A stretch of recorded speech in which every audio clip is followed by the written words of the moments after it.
Chapter 2. The Ambush. Sarah slipped through the half-open door of the TARDIS and groped her way to the wardrobe locker.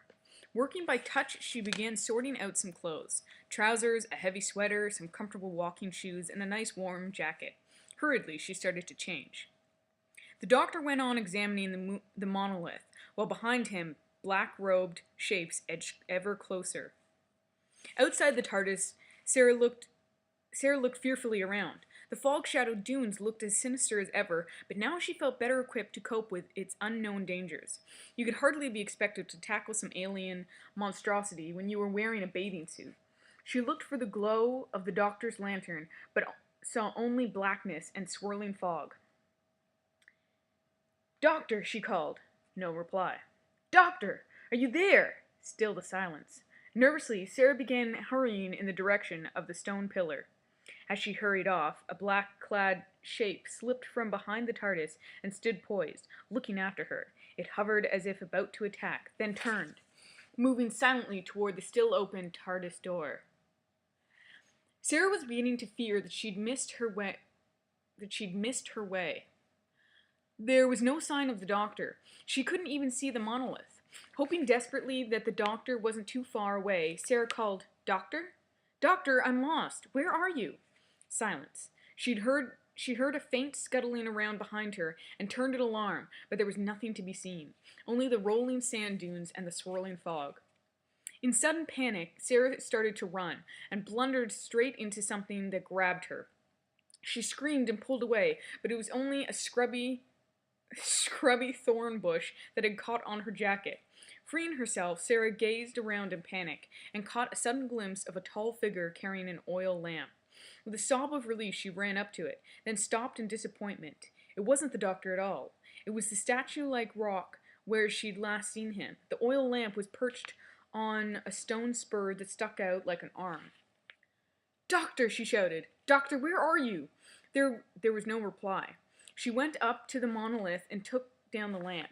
It felt sticky to her touch, and she looked closely at her fingers. They were smeared with blood. Oh. Sarah dropped the lamp, which went out, leaving her in darkness. She stood for a moment, fighting down her panic.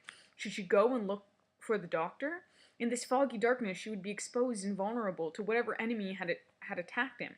She decided to go back to the TARDIS and wait. She'd be safe there, and there was always a chance that the doctor would come back to find her. If he didn't, she would go out and look for him when it got light. Pausing a moment to get her bearings, she headed back towards the TARDIS. As she hurried along, she heard strange noises all around her. At times, she thought she saw black shapes flitting through the darkness, but she reached the TARDIS safely enough and paused, sobbing for breath. Telling herself sternly not to make matters worse by imagining things, she went inside. Back in the darkened control room, Sarah was angry with herself for not bringing the blood-smeared lamp. Now she'd have to try and find another one, and some more matches, too. She paused for a moment by the door of the TARDIS, looking out over the sand dunes, half hoping to see the doctor hurrying towards her. But he was nowhere in sight. She heard movements from out in the fog, and realized she'd left the TARDIS door open. She went to the crank, still in its wall socket, and began to turn it. Slowly, the door started to close.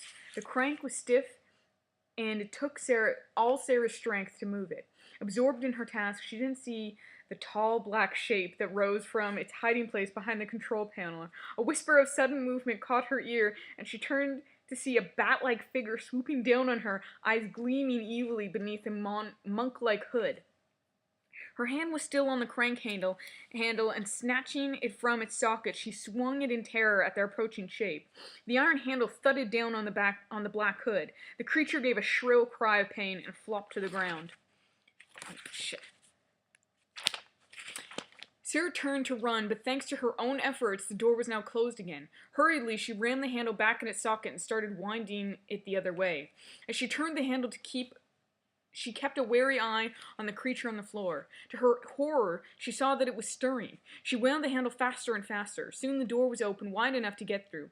As she moved towards it, the creature came suddenly to life. Lunging towards her, it grabbed her ankle with a skinny claw. Sarah pulled the handle free and smashed it down across the bony arm. With a shriek of pain, it released her, and she slipped through the gap and out across the dunes. As she ran desperately on, Sarah became aware that the darkness was no longer quite so thick. The fog was lifting, and in the sky above her were the first pale streaks of dawn. The doctor was being marched along a path between the dunes, escorted by two hooded black-robed figures. The one in the front was dragging him along by a rope which formed a noose around his neck. The one behind was carrying a flaming torch. The doctor stumbled onwards, tugged on by a jerk on the rope whenever he slowed down. His head was slumped, he was bleeding from a cut on his forehead, and he moved like a man barely conscious. But in reality, the doctor wasn't nearly as badly off as he was making out. His strength was returning rapidly, and he was deliberately exaggerating his weakness in the hope of catching his captors off guard. His mind went quickly back over to his capture. Alerted by the faintest noises, he had looked up, and immediately the alien had pounced, claw-like hands seizing him by the throat. It was wiry and incredibly strong, but once over his surprise, the doctor reckoned he would have been able to deal with it. Indeed, he had already broken free, when another of the creatures had snatched up the brass lamp and aimed a savage blow at his head. The doctor had caught a brief glimpse of gleaming eyes in a distorted face. Then a heavy lamp had taken him across the forehead, and he blacked out. And now here he was, a captive of these hideous creatures. Presumably, they were taking him back to their base. The doctor was determined to break free before they arrived. He might be able to deal with two of the aliens, but he didn't want to take on any more. Choosing his moment, the doctor gave a feeble groan, stumbled artistically, and collapsed on the path. The leading alien jerked savagely on the noose, but the doctor didn't move. The one with the torch knelt beside the doctor to examine him, shoving the burning torch towards his face. To its surprise, the alien saw that the doctor's eyes were wide open and alert. A bony fist shot out with savage force, taking the alien under the chin, and it slumped back unconscious. Immediately, the doctor was on his feet. A second alien yanked on the noose, pulling him off balance, but the doctor grabbed the rope and snatched it from the alien's hands. With a screech of rage, it rushed into the attack. Rolling over backwards, the doctor shot up both legs. The alien flew at a surprising distance through the air and landed further down the rocky path with a thud that knocked it senseless. The doctor got to his feet and pulled the noose from his neck. He tossed it aside, looked at his unconscious opponents with satisfaction, and turned back the way he had come. The first thing to do was find Sarah. He only hoped she had had the sense to wait in the TARDIS. But Sarah was some way from the TARDIS by now, running across the dunes with no clear idea where she was going. At first, it had been enough to get away from the flapping horror in the control room. But she was beginning to realize that she couldn't just run on indefinitely. She must stop and make a plan. Ahead of her, the dunes were rising sharply. It was light enough now for her to see that the dune area formed a kind of giant bowl, and she was coming into its edge. She toiled up on the slope, wondering what lay on the other side of the steep rise, and froze as she heard a swift, shuffling footsteps close behind her. Not far away, the winds had scooped an overhanging ledge into the side of the nearest dune. Sarah left the path and flung herself down, rolling over and tucking herself beneath the ledge for cover. She lay very still, donning her best to burrow. She lay very still, doing her best to burrow her way into the sand. From her hiding place, she saw two black-cloaked, hooded forms loping along the path towards her. They came nearer, and stopped. They held a brief, agitated conference. One of them turned and ran back down the path. The other hovered for a moment and followed. She waited until they were out of sight, then came out of her hiding place, trying to work out what had been happening. Clearly, the creatures had been on her track, and equally clearly, they had been reluctant to go further up the path. Sarah decided anywhere those hooded horrors wanted to keep away from was the right place for her. She began climbing up the steep track as fast as she could, and a few minutes later she stood on the crest of the rise. She stopped, eyes widening in amazement. Ahead of her stretched a vast plain made of smooth lava rock.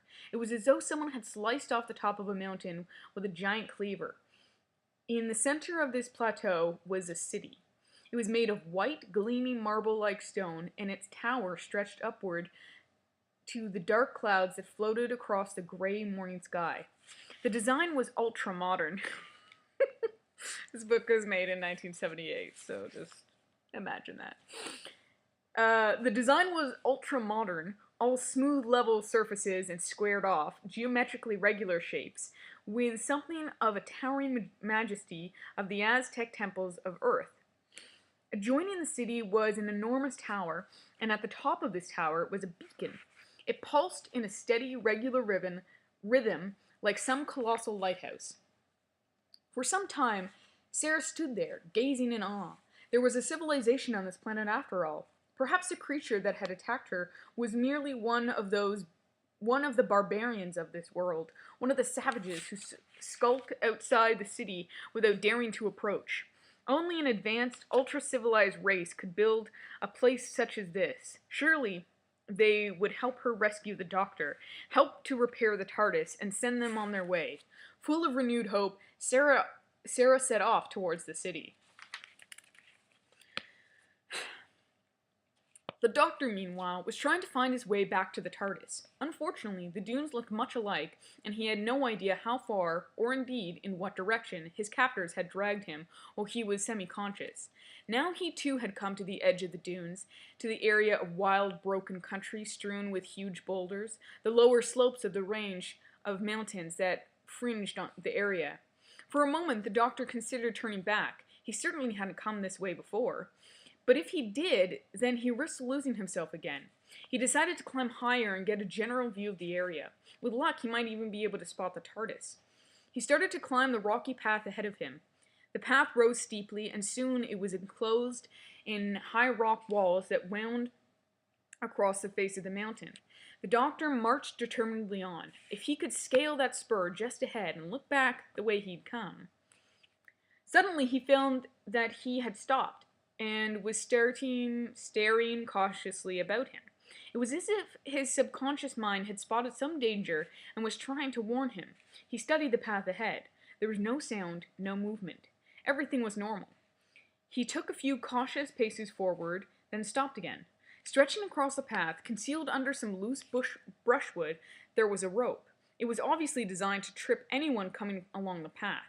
He touched it with a cautious finger. It was taut like a bowstring.